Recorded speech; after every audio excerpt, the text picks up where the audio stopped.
सतगुरु चरण को करूं सप्रेम प्रणाम। अशुभ हरण मंगल करण धनीषि देव चंद्र जीना।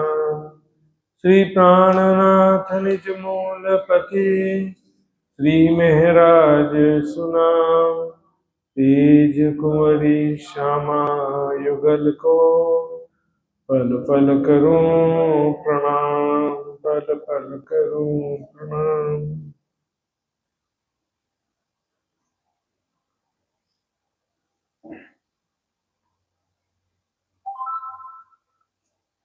ला मकान शून्य निर्गुण छोड़ फना निरंजन। क्षर अक्षर को छोड़ के एता को मंगलाचरण। एता को मंगलाचरण।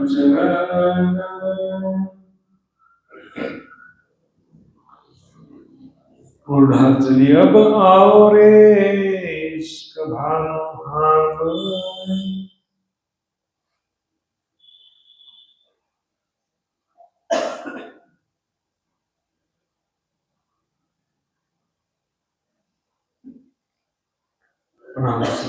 अब आओ रे इश्क भानु हम।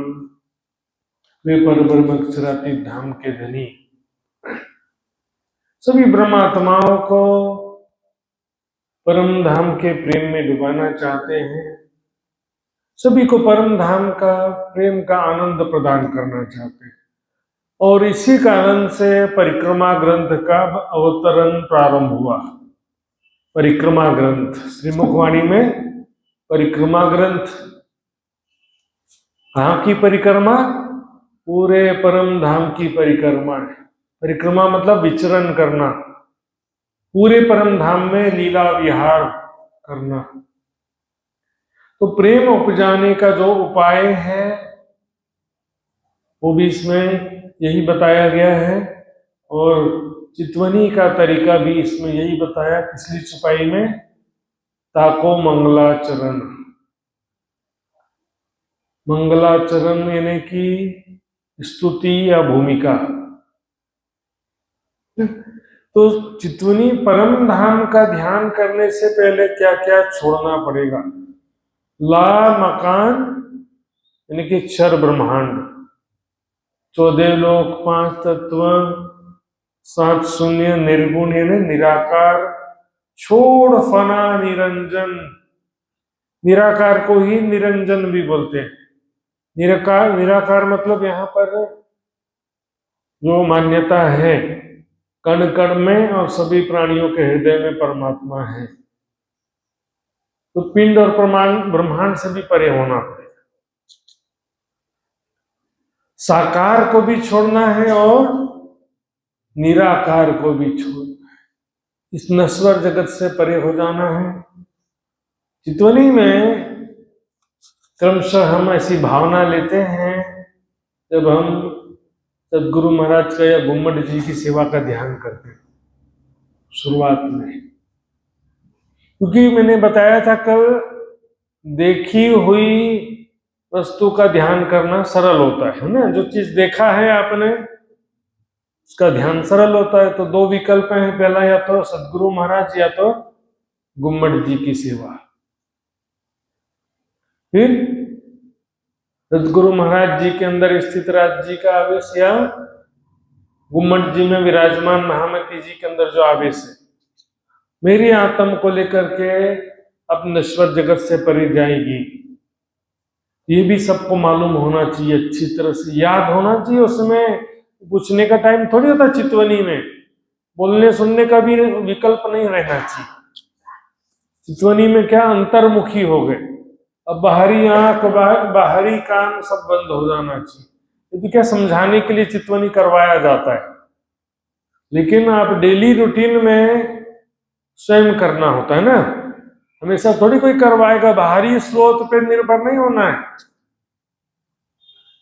बाहरी संसाधन ये नक्शा है, ये वाणी है, अभी दिल में सब बसा लेना है और चितवनी करते समय अंतर्मुखी होकर के सारी धारणा लेना कि सदगुरु महाराज जी के अंदर स्थित राज्य का जोश आवेश, या गुम्मट जी में विराजमान राज्य महाराज जी का आवेश महामती जी के हृदय में जो विराजमान है, मेरी आत्म को लेके जा रहे हैं। तो स्वयं को भी आत्म स्वरूप में देखना और राज्य का आवेश मेरी आत्म को लेके जा रहा है। समझ लो, परम धाम का स्वरूप यहीं से अपने आप को परात्म आत्मा को ले जा रहा है ना, शरीर को तो नहीं ले जा रहा है। राज्य का जोश आवेश किसे ले जाएगा? इस शरीर को ले जाएगा कि आत्मा को ले जाएगा? आत्मा को ले जाएगा।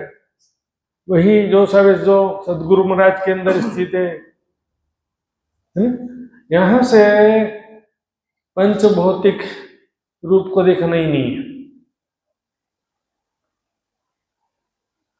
जब हम स्वयं को परात्म स्वरूप में देख रहे हैं, तो परात्म स्वरूप को ले जाने वाला राज्य का जोश आवेश स्वरूप,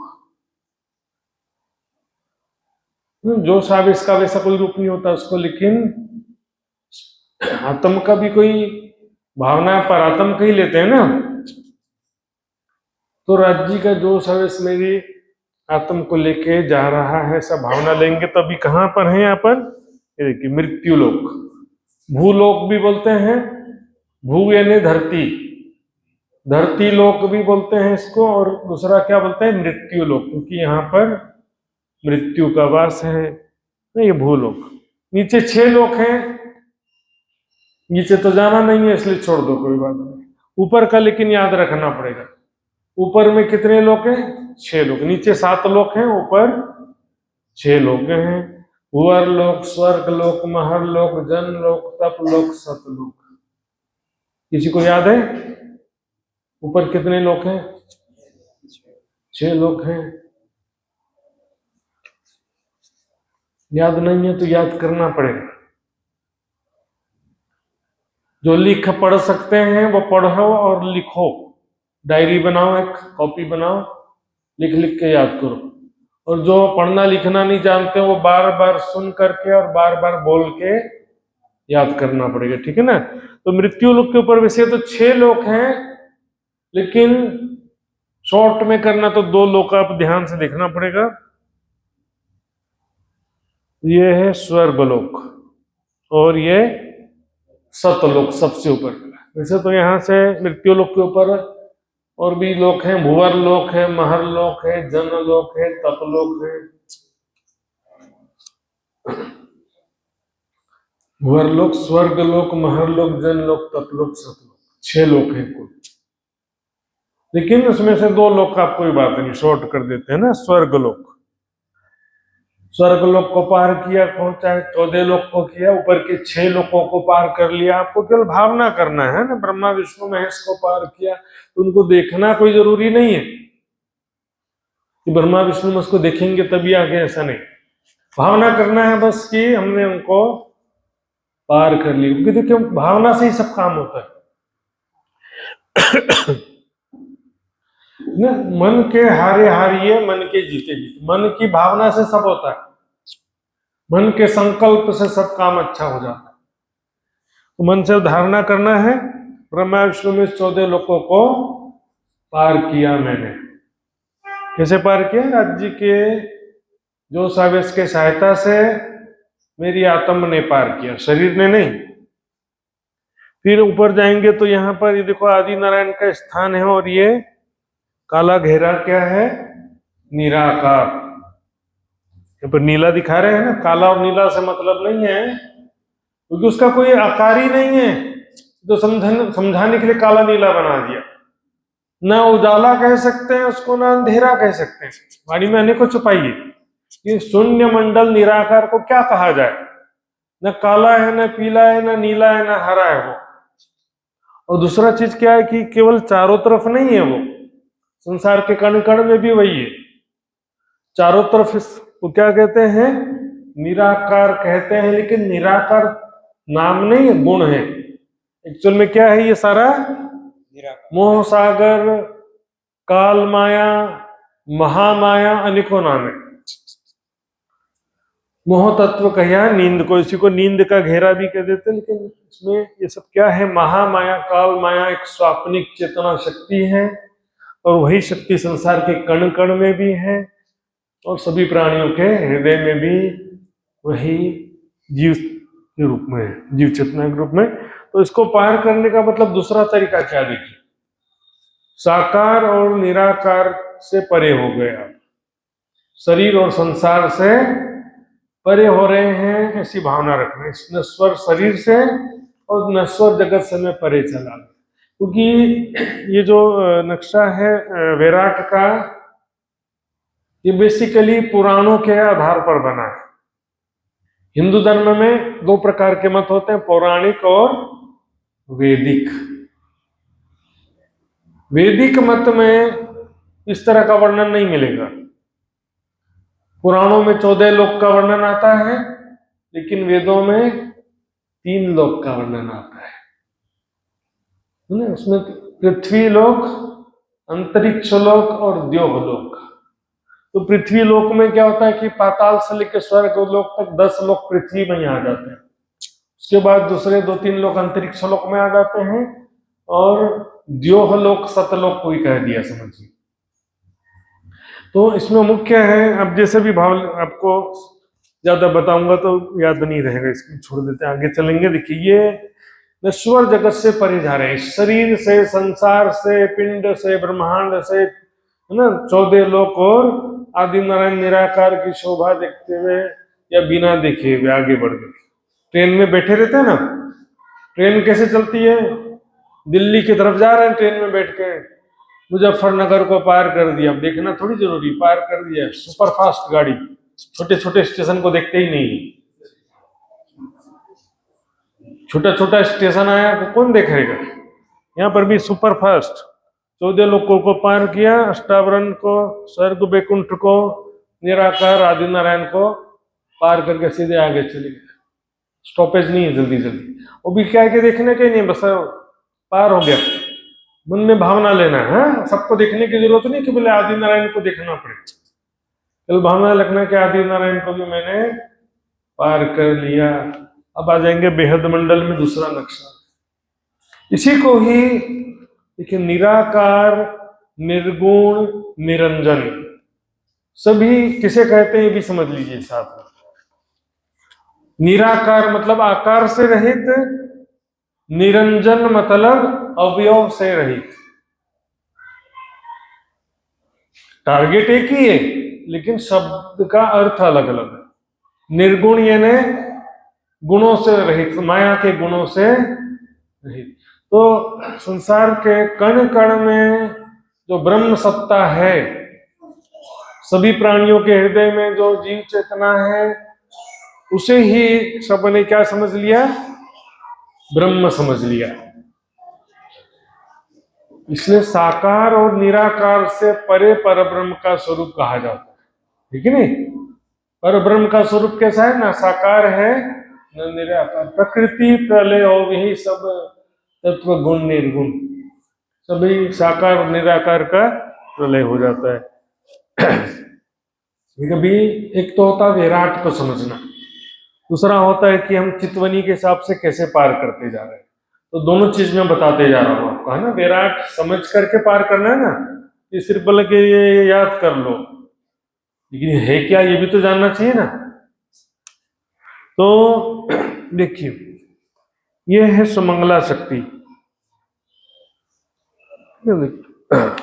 आप उस तरफ पकड़े रहो, मैं इधर पकड़ लेता हूँ। ये है सुमंगला शक्ति। ये कोई देवी नहीं है, ये क्या है? क्रोधिनी शक्ति। और 1-2 शक्तियां और भी थी, लेकिन नक्शे में चितवनी के हिसाब से शॉर्ट में बना है। तो ये सुमंगला शक्ति और एक पुरुष लेटा हुआ दिखिए बिस्तर पे, थोड़ा ऊपर उठा, ये देखो, ये एक पुरुष लेटा हुआ है, इसको बोलते हैं पुरुष, यानी अक्षर ब्रह्म का मन पुरुष। कोई पुरुष नहीं है, वो अक्षर ब्रह्म का मन है। और वो भी कोई देवी नहीं है सुमंगला शक्ति, वो भी क्या है? एक शक्ति है, देवी नहीं है। जैसे बोलता है ना ज्ञान शक्ति गायत्री, तो गायत्री कोई देवी नहीं है। गायत्री छंद में होने से उस मंत्र को गायत्री मंत्र कहते हैं। गायत्री नाम की किसी देवी का कोई वर्णन आता है, ज्ञान शक्ति, हंस पे बैठा हुआ क्यों दिखाया? क्योंकि हंस सफेद रंग का होता है ना, सफेद रंग ज्ञान का प्रतीक है। उसी प्रकार ये सुमंगला शक्ति क्या है? फरामोशी का आवरण डालने वाली शक्ति। जैसे यहाँ पर बैठे हुए हैं, यहाँ पर तो बैठे बैठे आपको नींद आ गई, तो समझो सुमंगला शक्ति आ गई। हमारे मन को फरामोशी में डाल देती है सुमंगला शक्ति। तो यहाँ पर हम देखेंगे सुमंगला शक्ति को हमने पार किया। तो सुमंगला शक्ति जैसे ही अक्षर के मन को फरामोशी में डाल देती है, तो अक्षर का मन सपना देखने लगता है। जैसे आपको नींद आई तो आप सपना देखने लगे ना, उसी तरह से अक्षर का मन सपने में स्वयं को आदि नारायण के रूप में देखने लगता है कि मैं आदि नारायण हूं, ऐसा समझने लगता है। आदि नारायण भी कोई नाम नहीं है। वाला नक्शा फिर से लाओ, छर वाला। आदि मतलब सृष्टि का सबसे पहला पुरुष। आदि बोलते हैं ना, आदि काल से चला आ रहा है। और तो ऊपर कहीं देखना है, तो ये जो है सृष्टि का प्रथम पुरुष, आदि पुरुष होने से आदि शब्द लगा। और नार कहते हैं माया को, मोह सागर को। ये क्या है? पानी का सागर नहीं है, नींद का सागर, माया का सागर।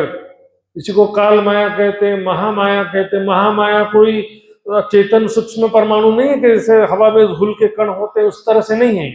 एक शक्ति है ये महामाया।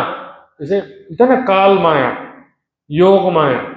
योग माया बेहद मंडल की शक्ति है, और काल माया इस जगत की। इस मोह सागर में जो अंडा दिख रहा है ना, अंडा, अंडा क्या है? अक्षर का मन है।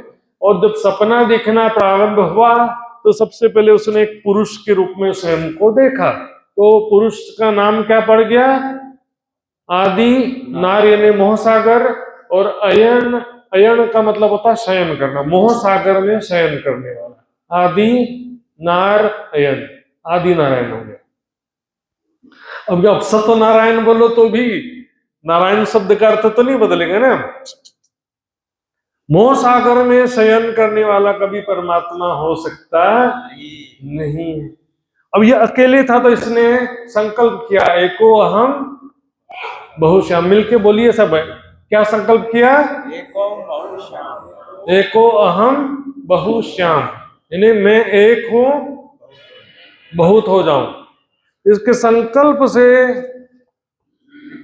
ये एक 14 लोक नहीं, ऐसे असंख्यों करोड़ों अरबों 14 लोकों के रचना हो गया।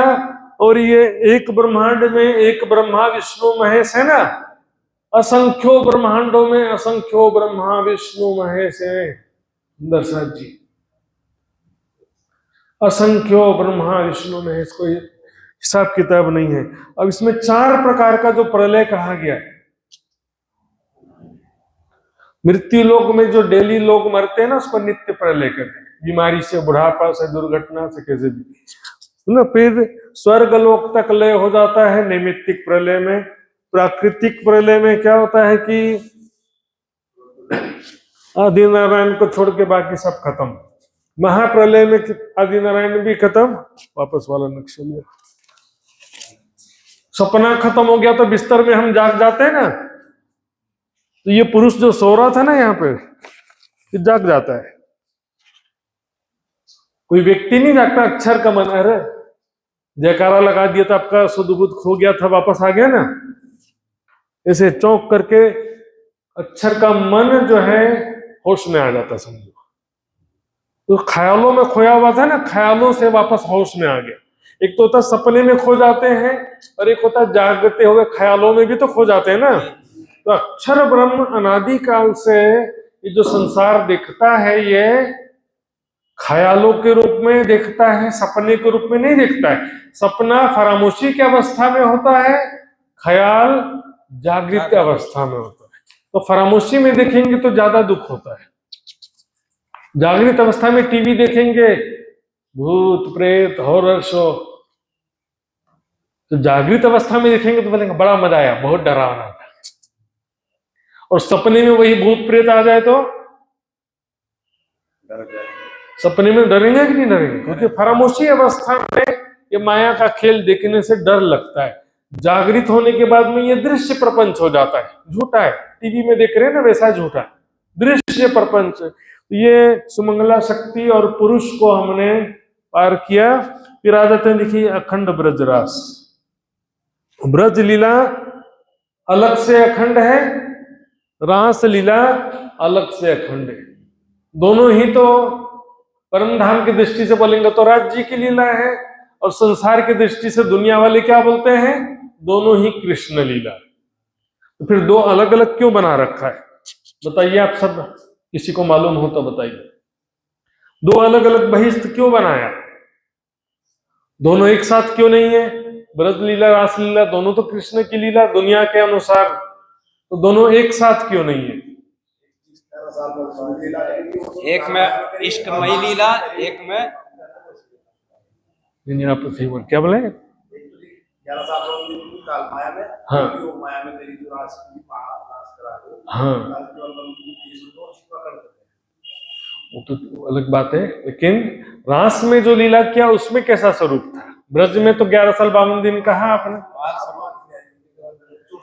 किशोर किशोर स्वरूप। हाँ, यहाँ पर बाल स्वरूप है ब्रज लीला में, और रास लीला में किशोर स्वरूप है। बाल स्वरूप वाले कृष्ण का नाम क्या है? बाल मुकुंद। किशोर स्वरूप को बाल मुकुंद नहीं कहते, किशोर स्वरूप को क्या कहते हैं? बाके बिहारी। क्या कहते हैं? दोनों में और भी अंतर है बहुत सारे। बाल स्वरूप जो कृष्ण है उनका रंग कैसा है? काला रंग। एक काला बांसुरी वाला भजन गाते हैं, भैया मैंने नहीं बनाया, राधा क्यों गोरी मैं क्यों काला, सुनेंगे नहीं? अब श्याम बोलो जो भी बोलो, है तो श्याम का अर्थ भी काला ही होता है। अब नीला बना दो तो आपकी व्यक्तिगत बात है। जो ग्रंथों में लिखा है, देखिए श्रीमद् भागवत में लिखा है कि तुम्हारा गर्गाचार्य जी कहते हैं तुम्हारा पुत्र पिछले 3 युगों में श्वेत रक्त और पीत वर्ण में जन्म लिया था, अभी कृष्ण वर्ण में जन्म लिया, इसलिए इसका नाम कृष्ण होगा। कृष्ण वर्ण, वर्ण है ना रंग, कृष्ण वर्ण मतलब काला रंग। कृष्ण पक्ष बोलते हैं ना, अंधेरा पक्ष। तो लेकिन रास लीला में जो बाके बिहारी का स्वरूप है वो काला रंग नहीं है, वो गोरा रंग है। इसके अलावा क्या है कि ब्रज लीला में दिन भी होता है, रात भी होती है। रास लीला में रात ही रहता, दिन नहीं होता कभी। फिर ब्रज लीला में देखो, राधा कृष्ण गोपियों के अलावा सारे लोग हैं, नंद बाबा है, यशोदा मैया है, अगासुर बकासुर पूतना, सारे लोग मिल जाएंगे यहाँ। रास लीला में केवल राधा कृष्ण गोपियां, और कोई नहीं है। इसलिए यहाँ पर कहा ना, पूर्व पणे दृष्टि न आवे अबला पणे लीजिए, वैष्णवो मोह थकी निध न्यारी दे दिया अपन ने विनाश, नाम तत्व कहियो श्री कृष्ण जी, जे रमे अखंड लीला रास। रास लीला जो है, जहां अखंड रास लीला चल रही है, नाम तत्व कहियो श्री कृष्ण जी, जे रमे अखंड लीला रास। उसके बाद ये भी पार कर लेना, ठीक है ना? रुकने की इच्छा तो फिर रुक जाना, कोई बात। रास लीला खेलने की इच्छा तो खेल लेना थोड़ी देर, लेकिन यहां पर भी ऐसा एंट्री नहीं मिल जाएगी। गोपी बनना पड़ेगा, निस्वार्थ हृदय, निर्मल हृदय, मीराबाई जैसा, सूरदास जी जैसा तो कम से कम होना पड़ेगा ना, कम से कम। ये चलते फिरते नहीं होता, इतना आसानी से किसी को नहीं मिले। न विष्णु भगवान की प्राप्ति आसानी से किसी को हुई है, न कृष्ण की प्राप्ति आसानी से हो जाती है। ऐसी लागी लगन मीरा हो गई मगन, ऐसा होना पड़ता है। महलों में पली बन के जोगन चली, हमसे तो माया का तुच्छ सुख भी नहीं छूटता, कहां से होगा। लेकिन जिसका लक्ष्य परम धाम का है वो बीच में नहीं उतरेगा। बॉम्बे जाना है तो बीच में क्यों उतरेगा? वो बॉम्बे का टिकट काटा है तो फिर बॉम्बे ही उतरना, बीच वाले स्टेशन में उतरना नहीं है। इन दोनों को पार किया, सुमंगला शक्ति, अखंड ब्रज लीला, रास लीला। फिर आ गया सबलिक और केवल ब्रह्म। देखिए यहाँ पर भी परम धाम का थोड़ा सा मिलता जुलता थोड़ा थोड़ा है। क्यों है यहाँ पर? क्योंकि ये है सबलिक ब्रह्म है अक्षर का चित्त, और केवल ब्रह्म है अक्षर की बुद्धि। तो अक्षर ब्रह्म जागृत स्थिति में परम धाम का जितना जानता है वो यहाँ पर, जैसे आप जहां भी रहते हैं, आप मान लो कि झबरेड़ा में रहते हैं, तो झबरेड़ा शहर आपके दिल में भी तो रहता है ना, स्मृति में रहता है कि नहीं? यादों में, स्मृति में झबरेड़ा शहर है, सढोली आश्रम मंदिर, आंखें बंद करके सब देख सकते हैं ना। जो आप जानते हो वो आपके दिल में होता है। उसी तरह से अक्षर ब्रह्म के चित्त में ये मेमोरी है, ओरिजिनल नहीं है, मेमोरी है, याद है, स्मृति है ना। तो इसको भी पार कर लेना है, मेमोरी के चक्कर में नहीं रुकना। फिर आगे चलते हैं। यहाँ पर सत स्वरूप ब्रह्म, अक्षर ब्रह्म का अहंकार स्वरूप है। यहाँ पर अभी ये जो लीला चित्र बना है ना, अखंड हुआ नहीं है, होने वाला है। तो उसको बस सत स्वरूप ब्रह्म को पार किया से समझ लेंगे। तो यहाँ पर क्या क्या चीज हो गया देखो, पहला सुमंगला शक्ति, फिर अखंड ब्रज लीला, फिर अखंड रास लीला।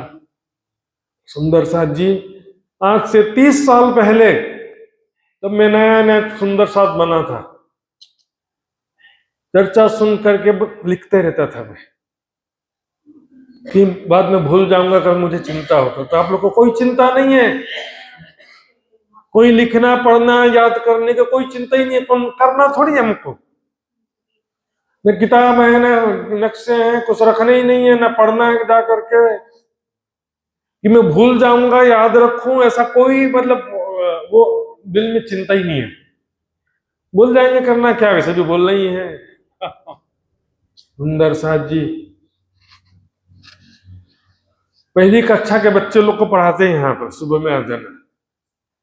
1 2 बोलो, 1 1 2 2, ए फॉर एप्पल।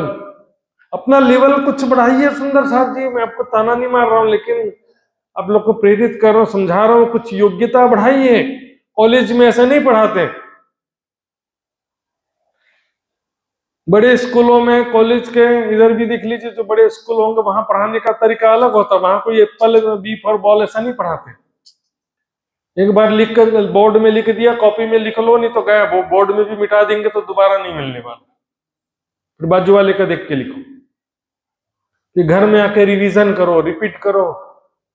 परम धाम का ज्ञान है सुंदर साथ जी, ये सब चीजें अच्छे से याद होना चाहिए। नक्शा भी है, उपलब्ध हो जाएगा, यहाँ पर आश्रम में उपलब्ध है। नक्शा भी सबके घर में होना चाहिए। कितना खर्चा करके, कितना इन्वेस्टमेंट करके ये नक्शे और साहित्य बनवाना पड़ता है सुंदर साथ जी। और साहित्य मंदिर में रखे रखे इंतजार कर रहे होते हैं कि हमको कोई ले जाएगा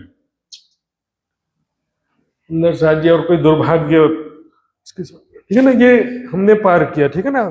सुमंगला शक्ति, अखंड ब्रज रास, सबलिक और केवल ब्रह्म और सत्स्वरूप ब्रह्म, कितने हो गए? कुल 6 चीजें हो गए। सुमंगला शक्ति, अखंड ब्रज, बोलिए मेरे साथ में, पहला क्या है? सुमंगला शक्ति, बोलिए। अखंड ब्रज लीला, अखंड रास लीला, सबलिक ब्रह्म, केवल ब्रह्म, सत्स्वरूप ब्रह्म, है ना। 6 चीजें पार किया, हो गया, परम धाम पहुंच गए। बोलो श्री प्राणनाथ प्यारे की, है ना। क्षर अक्षर को छोड़ के ए तापो मंगलाचरण। परम धाम जाना है तो पार करना पड़ेगा ना। अमेरिका जाना है तो हवाई जहाज से बैठ के पार कर लेते कि नहीं? भारत को पार किया, पाकिस्तान को पार किया, बीच बीच में जो भी देश आते जा रहे सबको पार करते। तो सुंदर साथ जी ये नक्शा, विराट पट दर्शन का जो नक्शा है ये, और परम धाम के भी जो नक्शे हैं, ये प्राणनाथ जी के समय से ये परंपरा है। परम धाम का ज्ञान समझने के लिए इसका सहायता लिया जाता है सुंदर साथ। जो भी समझदार हैं यहाँ पर, ज्यादातर बुजुर्ग सुंदर साथ देख रहे हैं, युवा वर्ग ज्यादा है नहीं। युवा वर्ग के लिए समझना थोड़ा सरल होता है, बुजुर्ग सुंदर साथ के लिए थोड़ा कठिन होता है। लेकिन फिर भी ध्यान से ये नक्शा देखिए, और यदि पढ़ लिख सकते हैं तो लिखना और पढ़ने के द्वारा आपको रिवीजन करना आसान है। यदि पढ़ लिख नहीं सकते हैं तो बार बार सुनना पड़ेगा और सुन सुन करके बोलना पड़ेगा। तो परम धाम पहुंचेंगे तो सबसे पहले आ जाएगा सरोवर सागर बड़ी रांग। सरोवर सागर तो बीच में है, उसके पहले भी बड़ी रांग है और बाद में भी बड़ी रांग है। बड़ी रांग का मतलब किला, बड़ी हवेली समझ लो। तो यहां से क्या करना पड़ेगा कि पहले बड़ी रांग को पार किया, फिर सागर को पार किया, तीन तरफ घूम के फिर बड़ी रांग को पार किया। सिंपल है। मतलब एक बिल्डिंग है, बिल्डिंग के बाद में सागर है, सागर के बाद में फिर से बिल्डिंग है। तो पहले बिल्डिंग ने बड़ी रांग की हवेलियों को पार किया, फिर सागर को पार करना तो सीधे जा सकते हैं, जाना तो कोई बात नहीं है। फिर बाजू में जाकर ऐसे घूम कर के आगे थे सागर में टापू महल भी, देखिए कितने बेशुमार टापू महल, आकाश को छूती ऊपर देखेंगे ना, आकाश तक जाती हुई हवेलियां, एंड दिखाई नहीं देगा। ऊंचे ऊंचे बिल्डिंग, संसार में भी कितने सारे 100 भौम के बिल्डिंग बन चुके हैं संसार माया में, तो परम धाम में तो कोई बात ही नहीं है। तो बड़ी रांग को पार किया, सागर और बड़ी रांग, उसके बाद आ जाएगा छोटी रांग। तो छोटी रांग में क्या है कि 4 हार हवेलियां हैं, मतलब ये जो कि 1 2 3 4, 1 2 3, थोड़ा बाजू में खड़े नक्शे के सामने हो जा रहा है। तो 4 हार हवेली भी बोलते हैं, मतलब 4 पंक्तियां हैं हवेलियों की। तो 1 2 3 4 यहाँ बीच में से जा रहे हैं और दाएं बाएं हवेलियों को 4 बार दिखेंगे। देखिए पहले शायद ये हवेली दिखाई दी, फिर आगे बढ़े दूसरी हवेली, तीसरी, चौथी, 4 हार हवेलियों को पार किया। अब यहाँ पर वैसे तो वहां पर एक कंकड़ की भी शोभा देखो ना तो नजर नहीं हटे। एक जमीन में कंकड़ है, वृक्ष का एक पत्ता है, और महल की एक दीवार, दरवाजे, खंभ, किसी की भी शोभा देख लेना तो आगे बढ़ ही नहीं सकते। इतनी सुंदर शोभा, जगमगाते हुए खंभ, महल, बगीचे, वृक्ष का पत्ता भी ऐसा लगता है जैसे कि रत्न जड़ित हो, हीरे माणिक पखराज मोती, ऐसे रत्नों के समान रंग बिरंगे जगमगाते हुए सारी शोभाएं हैं वहां पर हमको अब राज्य से मूल मिलावे में बैठे हैं ना, वहां जाना है तो सीधे चलेंगे। वैसे तो मेरे परम धाम में ही राज्य का दर्शन होता है, लेकिन अभी हमको मूल मिलावा जाना है, इसलिए 4 हार हवेली कहो या तो छोटी रांग को क्या कह सकते हैं? पहला 4 हार हवेली, बोलिए।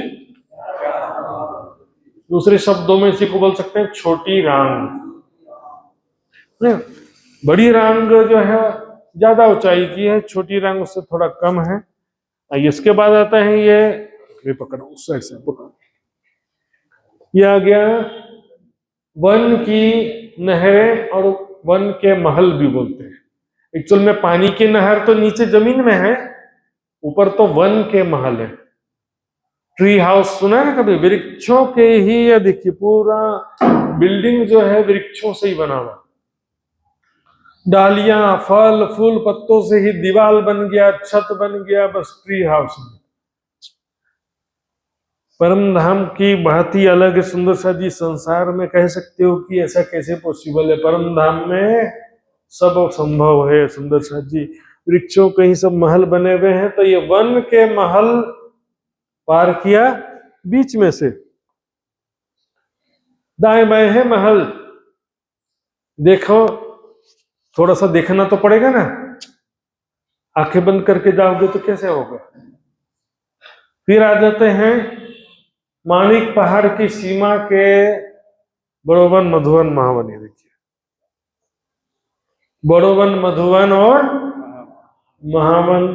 फिर आगे जवेरों के महल, 9 फिरावे हैं ये, जवेरों के महलों को भी पार कर लिया। ठीक है ना, सिंपली पार कर लो, जो चीज समझ में नहीं आ रहा है तो पार करते जाओ। मतलब ये 5 चीजें हो गई, बड़ी रांग बोलो, छोटी रांग, वन के महल, बड़ोवन, मधुवन, महावन और जवेरों के महल।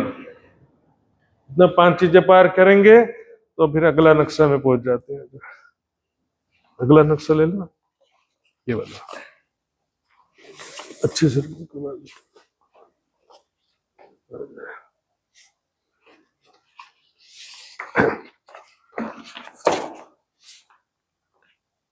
फिर हम पहुंच जाएंगे अक्षरधाम के सामने। पूर्व दिशा से आ रहे हैं ना, तो पूर्व दिशा में अक्षरधाम है, वहां नहीं जाना है। जाना तो जा सकते हो भाई, लेकिन हम कहां पर हैं? रंग महल में है। तुमको जाना कहां पर है? रंग महल में जाना है। अक्षरधाम में तो फिर अक्षर ब्रह्म और महालक्ष्मी है। अक्षर ब्रह्म और महालक्ष्मी साक्षात रूप में, प्रत्यक्ष रूप में रंग महल के अंदर के स्वरूप और लीलाओं को कभी भी नहीं देख सकते। समझ लो अच्छी सी बात। प्रकट रूप से आमने सामने रंग महल के अंदर के जो स्वरूप हैं, इन्हें सखियां, श्यामा जी और सखियों को अक्षर ब्रह्म देख सकते नहीं। वहां के अंदर कैसी प्रेम लीला होती है प्रत्यक्ष रूप से नहीं देख सकते। अक्षर ब्रह्म ने इच्छा किया था, अक्षरातीत के महल में प्रेम इश्क बरतत, सो सुध अक्षर को नहीं जो किन विद के लिए। अक्षरधाम के थोड़ा बाजू में आ जाना है, या बाजू से आ जाएंगे तो ये है केल का पुल। केल का पुल पहुंचेंगे, थोड़ा बाजू से आएंगे, एक केल का पुल आ गए। केल पुल को पार किया और फिर ये पाट घाट बीच में दिख रहा है थोड़ा ऊपर, यहाँ पर ये है पाट घाट की देवरी। वहां पर यमुना जी में झिलना करना है। पाक ना होइए इन पानिए, चाहिए अर्श का जल, नहाइए हक के जमाल में तब होइए निर्मल। स्वयं को परात्म स्वरूप में देखते हुए, किशोर सखी स्वरूप में, जैसे 16 साल की एक राजकुमारी है ना सुंदर, ऐसे स्वयं का स्वरूप है। स्वयं को उस रूप में देखना। रास लीला में जाना है तो गोपी बनना पड़ेगा, परम धाम में चितवनी करना है तो स्वयं को किशोर सखी स्वरूप, परात्म स्वरूप। 12,000 सखियां हैं ना, तो जैसा है उसी रूप में देखना पड़ेगा ना अपने आप को। जो मूल स्वरूप है अपने, जाको कहिए परात्म, सो परात्म को लेके विलसिए संग खसम। स्वयं को परात्म स्वरूप में देखते हुए राज्य का दर्शन करना है। स्वयं को परात्म स्वरूप में, किशोर सखी स्वरूप में देखते हुए राज्य का दर्शन करना, राज्य से बातें, प्रेम भरी बातें करना, राज्य के साथ में फिर और दूसरी लीलाएं भी करना है। राज्य के साथ झूला झूलो, राज्य के साथ पकड़न पकड़ाई खेलो, सब करो। तो यहाँ से हम आएंगे तो पांच घाट की देहरी में झिलना किया, श्रृंगार किया। यहाँ पर छोटे छोटी छुटक देहरियां बोलते हैं, हवेलियां हैं उनकी, वहां जाके श्रृंगार सजना है। स्वयं को पूरा श्रृंगार अपना भी देखना है। भले 2 मिनट में देखो, 5 मिनट में देखो, स्वयं को देखो। मैंने भी श्यामा जी के जैसे साड़ी, चोली, चनियों, चरणों के आभूषण सब पहनी हुई, हाथों के आभूषण, गले में हार, मुखारविंद के आभूषण, श्यामा जी का सारा वर्णन आता ना, उस तरह से स्वयं को भी श्रृंगार में सजा हुआ देखना है। और फिर चलना है रंग महल में। अमृतवन के बीच में से होते हुए चांदनी चौक पहुंच गए। चांदनी चौक में क्या है? 2 वृक्ष, 2 चबूतरे पर 2 वृक्ष हैं। राइट साइड में दाहिने तरफ लाल रंग का वृक्ष है और बाएं तरफ हरे रंग का वृक्ष है। और चांदनी चौक में जो रेती बिछी हुई है ना, वो रेती नहीं है, हीरे मोती बिछे हुए, मानो हीरे मोती जवाहरात बिछे हुए, ऐसा लगता है। जाओ तो कात मुट्ठी जेब में रख के ले आना, कुछ काम आ गए। नहीं ले आना तो भी उठा करके देखो तो सही, कैसे सुंदर रेती है, उठा के देखो। वहां के थंबों को देखो, कैसे सुंदर चित्र बने हुए हैं। वहां के दीवालों को देखो, कैसे पशु पक्षी, जो दीवालों में चित्र में पशु पक्षी हैं, वो भी पिया पिया धनी धनी बोल रहे हैं। सही का देखो, ऐसे कल्पना करो सही में हम वहां पर खड़े हैं, लेकिन किशोर सखी स्वरूप में खड़े हैं, चल रहे हैं। चांदनी चौक को पार किया तो कहां पहुंच गए? मुख्य दरवाजे के सामने 100 सीढ़ियां हैं। 100 सीढ़ियां चढ़ी, ऊपर जाइए, थम 28 न्यारा। ये जो गौरी आरती है, सेवा पूजा में आती है, महाराज जी के कमरे के बाजू में वहां पर लिखा भी हुआ है बड़ा बड़ा ना, उसमें भी पूरा चितवनी का वर्णन किया है। 100 सीढ़ियां चढ़ी, ऊपर जाइए, 100 सीढ़ियां चढ़ेंगे, उसके बाद आ गया धाम दरवाजा। कल मैंने बताया था ना, धाम दरवाजे के दाएं बाएं यहाँ पर दोनों तरफ जो है 2 चबूतरे हैं, जिनमें 5-5 थंब हैं। चाहो तो देख सकते हो, नहीं तो सीधे आगे भी बढ़ सकते हो, क्योंकि वो 5-5 जो रंग है, वो 5 रंग का संबंध राज्य के भी वस्त्राभूषणों से। शुरुआत में जब आप चितवनी में बैठेंगे, सब काला ही काला दिखाई देगा, क्योंकि हमारे मन में काला भरा हुआ है, तमोगुण भरा हुआ है, इसलिए सब काला काला दिखाई देगा। हृदय निर्मल करो, संयमित भोजन, सात्विक भोजन, अल्प मात्रा में भोजन। इस तरह से जब हमारा भक्ति में, तपो में, साधना में जीवन होगा तो हृदय निर्मल होगा। सुंदर साची मनुस्मृति में कहा गया है, शरीर पवित्र होता है पानी से, पानी से और राख से। राख, पुरानी जमाने में साबुन नहीं होता था ना, राख होता था। मन पवित्र होता है सत्य आचरण से, छल कपट बेईमानी नहीं करना, नहीं तो मन, हृदय कभी निर्मल हो नहीं सकता। चित्त पवित्र होगा तप से, और बुद्धि पवित्र होगा ज्ञान से। सभी चीजें करना पड़ेगा। शरीर भी स्वच्छ रहना चाहिए, मन भी स्वच्छ रहना चाहिए, बुद्धि भी, और चित्त में सुंदर सा जी निर्मल नहीं होगा जब तक के संयमित साधना में जीवन न हो, तपो में जीवन के बिना नहीं होने वाला। तो कलर सुंदर सा जी भी, राज्य का भी स्वरूप श्रृंगार सब देखना है ना। अब धाम दरवाजा जो है, धाम दरवाजे से आगे बढ़ना है, ठीक है।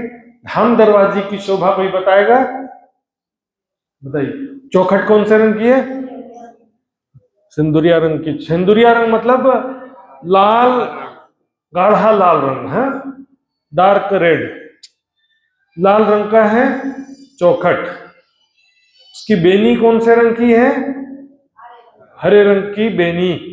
और किवाड़ दर्पण रंग, मिरर है। सामने खड़े होंगे ना तो मेरा ही चेहरा दिखाई देगा। दरवाजे के सामने खड़े तो हमारा ही चेहरा दिखाएगा। जैसे ही पहुंचे, दरवाजा खुल गया, ऑटोमेटिक डोर। आओ परम धाम की सखी, आपके लिए दरवाजा खुल गया, दरवाजा धाम का दरवाजा खुल गया। अंदर प्रवेश करेंगे तो सबसे पहले क्या आया?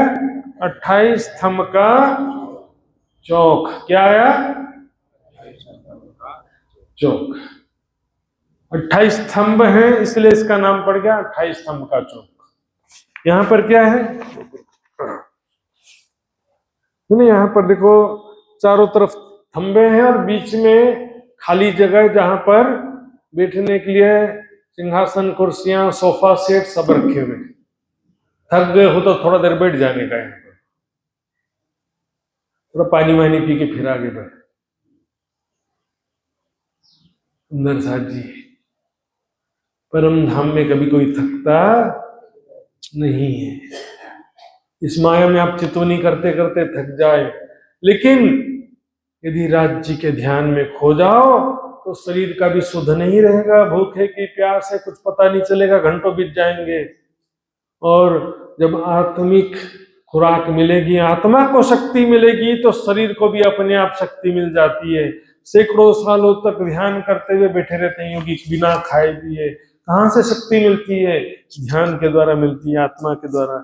28 थंब के चौक को पार किया तो यह आ गई रसोई की हवेली। हवेली में अब इसको बारीकी से कैसे पार करना है, न ज्यादा बारीकी से जाना है तो चर्चनी का नक्शा पूरा देखना पड़ेगा। वैसे देख लो, पूर्व में 11 मंदिर की दहलान है, फिर एक थंबों की हार, चबूतरा, फिर एक थंबों की हार। अंदर आएंगे हवेली में तो एक थंबों की हार, और बाहर निकलेंगे तो 2 थंबों की हार, बस इतना याद रखो। तो दूसरी चौरस हवेली में जाने से पहले जब पहली और दूसरी चौरस हवेली के बीच में 2 थंबों की हार पार किए, दूसरी हवेली में पहुंच गए। तो दूसरी, तीसरी, चौथी, कुल 4 चौरस हवेली हैं रसोई की हवेली को मिलाकर। उसके बाद कहां पहुंच गए? 5वीं हवेली है गोल, मतलब उसमें गोलाई में मंदिर आए हुए। मंदिर मतलब परम धाम के दिव्य कक्ष, रूम्स हैं, कमरे हैं, लेकिन वो परम धाम के दिव्य कमरे, जगमगाते हुए थंब, हीरे मोती तो क्या है उनके सामने। ऐसे सुंदर सुंदर चित्र है, फर्श देखो, थंबे देखो, दीवार देखो, इतने सुंदर सुंदर है, सुंदर साजिए। संसार में कुछ भी देखने की फिर इच्छा नहीं, आंखें खोलने की इच्छा नहीं होती। चितौनी कर लो ना 1 घंटा, उसके बाद आंखें खोलने की इच्छा नहीं होती है। आंखें खोलो तो ऐसा वैसा कुछ, किसी मनुष्य को भी देखने की इच्छा नहीं होती, किसी वस्तु को देखने की इच्छा नहीं होती है। और लोग इधर पैसा खर्चा करके इधर उधर भाग रहे हैं ना, कुछ भी अच्छा नहीं लगेगा संसार में। 5वीं गोल हवेली पहुंच गए। यहाँ पर क्या है कि चारों तरफ सबसे पहले थंबों की एक हार, हार मतलब पंक्ति, चारों तरफ थंब यानी खंभों की एक हार है, पंक्ति है। फिर मंदिरों की एक हार, मंदिर मतलब रूम्स, कमरे, परम धाम के दिव्य कमरे। फिर थंबों की हार, बीच में एक चबूतरा है, चबूतरे के किनार पर एक और थंबों की हार। कुल कितने थंबों की हार हैं? 3 पंक्तियां हैं थंबों की। पहली बाहर है, फिर मंदिरों की हार के भीतर एक है, और फिर बीच में जो चबूतरा है, चबूतरे के किनार पर भी एक थंबों की हार है। बहुत बड़ा गोल चबूतरा है, सुंदर साजी। चित्र में तो छोटा सा ही दिखेगा, चित्र केवल समझने के लिए है, इसलिए एक्चुअल मेजरमेंट समझना पड़ता है। ये जो बीच का गोल चबूतरा है सुंदर साजी, ये चबूतरा बहुत लंबा चौड़ा, 20 मंदिर लंबा चौड़ा, एक ही मंदिर बराबर देखेंगे 100 हाथ, इतना बड़ा चबूतरा है। इसमें 12,000 सखियां सब बैठी हुई हैं चिपक चिपक करके। यहाँ तो बीच में हवा भी आ रहा है, बीच में इधर से जा सकते हैं, वहां पर नहीं जा सकते बीच में से। बीच हाथ ना अंगुरी मांग, हाथ तो दूर है, उंगली का भी गैप नहीं है, ऐसे चिपक चिपक करके दाड़िम की कलियों के समान बैठी हैं। दाड़िम की कलियां गुजराती भाषा में अनार को बोलते हैं। अनार के जो दाने होते हैं ना, कैसे चिपके होते हैं अंदर, क्या लाइन से होते हैं? वो कोई लाइन से नहीं होता, कोई पीछे से, कोई बाजू से चिपका, कोई आगे से चिपका, कोई ऊपर से, नीचे से, सब जगह चिपका। मतलब वहां के कोई लाइन से बैठने का नहीं था टाइम, जैसे जिसको जहां जगह मिली बैठते गए चिपक चिपक करके। बाद में 2-4 और आ गई, हमको भी एडजस्ट कर लो करके, वो भी बीच में घुस गए। यहां पर मैं भी बैठी हुई हूं, हम सभी बैठे हुए, ऐसा भावना लेना। और सभी का नहीं, मैं बैठी हूं ये भावना आपको लेना। ये आपके भी, आपका भी परात्म यहीं पर बैठा, परात्म बैठा है, आप बैठे हो, कुछ 2 अलग चीज थोड़ी है। मैं बैठी हूं मतलब मेरी परात्म की बात कर रहा हूं ना मैं। यहीं पर मैं बैठी हूं, सब सखियां बैठी हैं, और राज श्यामा जी सिंहासन पर विराजमान है। राज श्यामा जी की घेर कर सब सखियां विराजमान। तो राज श्यामा जी का सुंदर स्वरूप देखना, कल मैंने बताया था, स्वरूप और श्रृंगार का वर्णन जो किया था। पर मूल मिलावा को पहले देख लेते हैं ना। 64 थंब हैं, एक हार में कितने थंब हैं? 64 थंबों की कितनी हार है? 3 पंक्तियां हैं। 64 थंब कौन कौन से रंग के हैं? मूल मिलावा का प्रकरण सागर ग्रंथ में आता है, और उसको जो है नित्य पाठ में भी रखा गया। नित्य पाठ आता है ना, उसमें मूल मिलावे का एक प्रकरण पूरा होता है। हीरा लसनिया गोमादिक मोती पन्ना प्रवाल, हेम चांदी थमनूर के तन कंचन अति लाल, फिरोजा और कपूरिया, ये 12 हुए। बाकी चारों दिशाओं में 4 रंग और है। पूर्व दिशा में 5 के हरे रंग के 2 थंबे सीढ़ियों से लगते हुए, उसके दाएं बाएं नीलवी के नीले रंग के। पश्चिम दिशा में उल्टा हो जाएगा, नीलवी के और दाएं बाएं 5 के हरे रंग के। उत्तर दिशा में पुखराज के, हमेशा याद रखो, उत्तर दिशा में पुखराज पहाड़ है ना, तो थंब भी पुखराज के हो गए, पीले रंग के। उसके दाएं बाएं दो थंब है माणिक के, लाल रंग के। लाल रंग ऐसा नहीं कि दीवार में लाल पीला कर दिया, ऐसा नहीं, समझो कि पीले रंग का हीरा है, लाल रंग का हीरा है, उस हीरे में से लाल रंग की किरणें निकल रही है, या उस हीरे के थंब में से पीले रंग की किरणें निकल रही है। उसमें भी अनेक रंगों की चित्रकारी। तो चारों दिशा में ऐसा हो जाता है। दक्षिण दिशा में माणिक के दो थंब हैं और दाएं बाएं पुखराज के दो थंब हैं। चर्चिनी का विषय है सुंदर साथ जी। महाराज जी सुबह शाम इतना नक्शा बार बार दिखा रहे हैं सुंदर साथ जी। हमारा जो घड़ा है ना उल्टा रखा हुआ है, ग्रहण नहीं करते। पानी गिरता तो है लेकिन ऊपर से बह जाता है, अंदर कुछ भी स्थिर होता है नहीं। सबके विषय में नहीं कह रहा हूं, मैं तो अपने विषय में कह रहा हूं। लेकिन सुंदर साथ जी कुछ ग्रहण तो करना पड़ेगा ना, छींट ना लगे घड़े चिकने। टीचर वही होता है स्कूल में पढ़ाने वाला, टीचर तो एक ही होता है, स्टूडेंट 40 है। कोई बच्चा ध्यान से पढ़ेगा, ध्यान से सुनेगा, याद कर लेगा, और कोई बच्चा ध्यान से नहीं सुनेगा, मस्ती करते रहेगा, उसको दिमाग में कुछ भी आएगा नहीं। हमारा भी ऐसा ही हालत है। सब बैठे हैं, कितने ग्रहण कर रहे हैं, कितने समझ रहे हैं। जमाना बीत गया सुंदर साथ जी, बहुत आगे निकल गए सुंदर साथ। देखो पूरे भारत में, पूरे विश्व में सुंदर साथ कितना दौड़ लगा दिए हैं। हम कहाँ पीछे रह गए सुंदर साथ के नाम से। पानी मंथन में, सेवा में, चर्चनी में, चितवनी में दौड़ लगा के बहुत आगे निकल गए सुंदर साथ, हम पीछे रह गए। अभी भी कवर कर सकते हैं, ऐसा नहीं कि अभी आप कवर नहीं कर सकते, लेकिन अब दिन रात एक करना पड़ेगा। पीछे होते जो मोमिन दौड़ लिया तीनों संग, तो पीछे रह गए सेवा में, वाणी में, चितवनी, चर्चनी में दौड़ लगा के फिर वो बराबरी कर सकते हैं। सुंदर साथ जी अपने आप को पीछे नहीं रखना है, आगे बढ़ना है। एक सुंदर साथ यहाँ पर झाबुआ शहर में थे, जब भी मैं जाता था उनके घर में, अनपढ़ थी बेचारी, पहले मैं वाणी नहीं पढ़ पाती हूँ, मुझे वाणी पढ़ करके सुना दो ऐसा बोलती थी। चर्चा सुना दो नहीं, वाणी की चुपाई पढ़ पढ़ के सुना दो। 1 घंटा तक सिर्फ चुपाई में पढ़ के सुनाता था उनको। पहले आप पढ़ते बोलते हो ना, उच्चारण करते तो समझ में आता करके, चुपाई को सही तरीके से पढ़ो तो अच्छे से समझ में आता है। दूसरे से पढ़वाती हो तो भले समझ में नहीं आता था ठीक से। लेकिन फिर सुंदर साथ जी राज्य की ऐसी मेहर, 45 साल 50 साल की उम्र में भी क ख ग घ पढ़ना सीखा।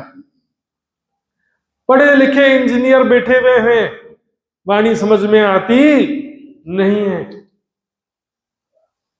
डॉक्टर, इंजीनियर, पीएचडी करके बैठे, वाणी का ABCD समझ में नहीं आता है। 45 साल 50 साल की उम्र में क ख ग घ सीखा, और वाणी लगातार आज भी पढ़ते रहती हैं लगातार। और जो पढ़े लिखे लोग, उनके पास टाइम नहीं है वाणी पढ़ने का, टाइम नहीं है चितवनी करने का, चर्चनी समझने का। सुंदर साथ जी कहां जाना है? परम धाम जाना है, 8वीं बहिष्ठ से काम चल जाना है। ये तो माया में ही काम चल जाएगा, परम धाम भी छोड़ दो, 8वीं बहिष्ठ की भी जरूरत नहीं है।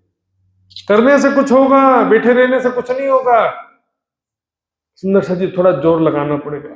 तो चुबल कर तू अपना मूल मिलावे की शोभा, थंबों के रंग 16 रंगों के 64 थंब, मतलब एक एक रंग के 4-4 थंब है आमने सामने। जैसे यहाँ पर हरे रंग का, तो उसके ठीक सामने भी हरे रंग का थंब, या नीले रंग का तो ठीक सामने, ऐसे एंगल क्रॉस होता जाएगा।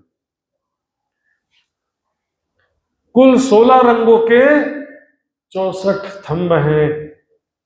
वहां पर जो नीचे ये दुलीचा बिछा ना, वहां पर भी दुलीचा बिछा है, सिंदूरिया रंग का दुलीचा। ऊपर छत में हरे रंग की चंद्रमा, चंद्रमा बोलते हैं ना, छत में जो चादर होता है ना, सुंदर सा रंग बिरंगा हरे रंग का चंद्रमा है। कंचन रंग का सिंहासन, 6 पाए 6 डांडे, 2 कलश 2 छतरियों के ऊपर, और 8 कलश पूरे हेम के सोने के। 8 कलश, 6 कलश 6 डांडों पर, 2 कलश 2 क्षत्रियों के ऊपर, 8 कलश हेम के, एक एक डांडे में 10-10 रंग देवेरों के झलकते हैं। सुंदर साथ जी सेवा पूजा में भी सारा वर्णन आया है कि हमको तो फिर जरूरत नहीं होता ना, जिस चीज का जरूरत महसूस होता है ना ध्यान से हम देखते हैं। ठीक है पढ़ लिया, अभी जब जरूरत है नहीं, बाद में देखेंगे। राज्य कर देंगे नहीं तो सदगुरु महाराज कर देंगे, हमको कुछ करने का जरूरत ही नहीं है, ऐसा हर मतलब अभी माता पिता है ना, माता पिता भी गुरु होते हैं। अपने बच्चे को बस लाड प्यार करने से काम चल जाएगा कि पढ़ाना पड़ेगा, डंडा मार के भी पढ़ाना पड़ेगा ना। बच्चे का भविष्य अच्छा चाहते हो तो नहीं बोलेगा मुझे क्या पढ़ने की जरूरत है, जबरदस्ती पढ़ाना पड़ेगा कि नहीं जी। राज्य महाराज भी ऐसी करते हैं। हम नहीं समझना चाहते तो भी ज्ञान सुनाते हैं, बार बार चर्चा सुनाते हैं और ये नक्शा समझाते हैं बार बार, ताकि कुछ कल्याण हो, अनपढ़ शिक्षित ना रह जाए मेरे सुंदर साथ, उनका कुछ कल्याण हो जाए। तड़प होता है, दर्द होता है। सुंदर साथ जी मूल मिलावे में अब सिंहासन के बाद राजश्यामा जी का सुंदर स्वरूप कल बताया था मैंने, आज आप लोग बताएंगे। राज्य का जामा, चलो ये भी देख लेना। राज्य का जामा कौन से रंग का है? श्वेत रंग, सफेद रंग का जामा। जामा कैसा देखो, कमर में, कमर के नीचे का जो हिस्सा वो खुला हुआ रहता है ना, देखो चित्र में देखो, कमर के ऊपर अंग से चिपका हुआ और घुटने से थोड़ा नीचे तक होता है। हाथों में बाहें भी पूरा कलाई तक है जामे का। तो जामे के कई हिस्से कहे जाते हैं।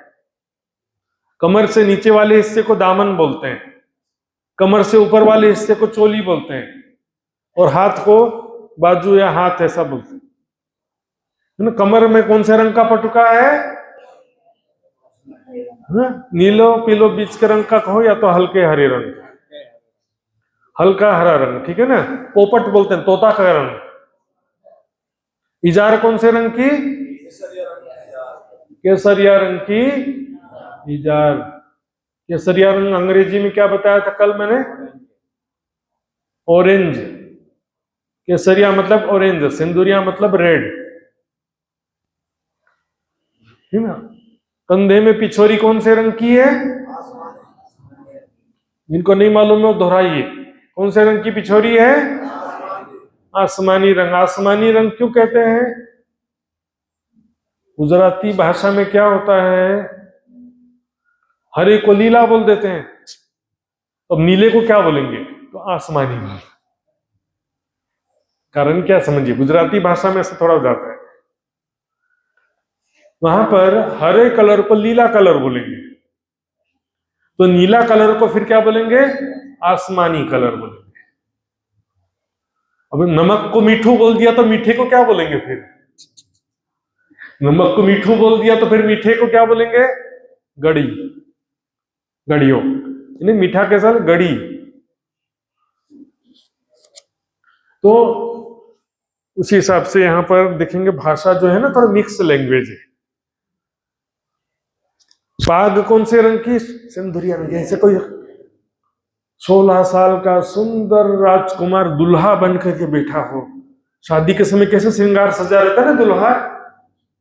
अब ज्यादा 25-30 साल का भी थोड़ा सा सुंदर दिखेगा, लेकिन और ज्यादा उम्र हो गया तो फिर सुंदर लगेगा। किशोर अवस्था, 16 साल का कोई सुंदर सा लड़का हो और उसको एकदम सजा करके दुल्हा बना दिया गया, दुनिया की दृष्टि से बोल रहा हूं।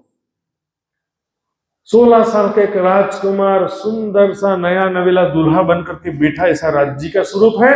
और श्यामा जी का स्वरूप जैसे कोई नई नवेली दुल्हन।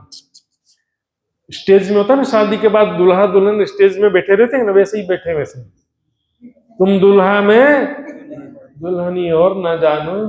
श्रृंगार भी देखिए बिल्कुल वैसे, ये दुल्हा दुल्हन जैसा श्रृंगार है कि नहीं। सिंदूरिया रंग की साड़ी, सिंदूरिया रंग का पाग जी, बिल्कुल दुल्हा दुल्हन जैसा श्रृंगार है। और सखियों का भी श्रृंगार ऐसा ही है। राजश्यामा जी का श्रृंगार देखने के बाद अपना पारातल का भी देखना है। तो श्यामा जी की साड़ी कौन से रंग की है? सिंदूरिया रंग की। चोली यानी कंचुकी कौन से रंग की है? श्याम रंग जड़ाव की कंचन, जड़ाव क्यों बोलते हैं? उसमें रत्न जड़े हैं अनेक रंगों के। पेटीकोट यानी कि चरनिया कौन से रंग की है? हरे रंग की। और उसके बाद आभूषणों का नंबर आता है सुंदर सा जी। तो ये सारा श्रृंगार जो है सुंदर सा जी, अपनी परात्म का भी स्वरूप देखना है, स्वयं को देखना है। एक 16 साल की सुंदर से ना, और अपने आप को कैसे देखोगे? तो ऐसे भी देख सकते हो, और सामने समझो कि ड्रेसिंग टेबल होता है ना, बड़ा सा शीशा लगा हुआ, उसके सामने बैठे हुए जो जमुना जी में झिलना करके छुटक देहरी में जाके श्रृंगार सज रहे थे ना, वहां पर देखने का बड़ा सा दर्पण लगा हुआ, मैं अपने आप को देख रही हूँ दर्पण में। अपने आप को भी देखना बहुत जरूरी है। कौन असल तेरा तन, कौन जीवी में तू खड़ी, कहाँ है तेरा वतन, कौन खसम तेरी रूह का, कौन असल तेरा तन। जो मूल स्वरूप है अपने जाको कहिए परातम, सो परातम को लेके विलसिए संत। ये शरीर के प्रति मैं की भावना नहीं जाने वाली, परातम के प्रति मैं की भावना जब तक नहीं लेंगे, कि मैं बिन में मरे नहीं, मैं सो मारना मैं, परातम की मैं लेना, इस शरीर की मैं, जीव की मैं को समाप्त कर।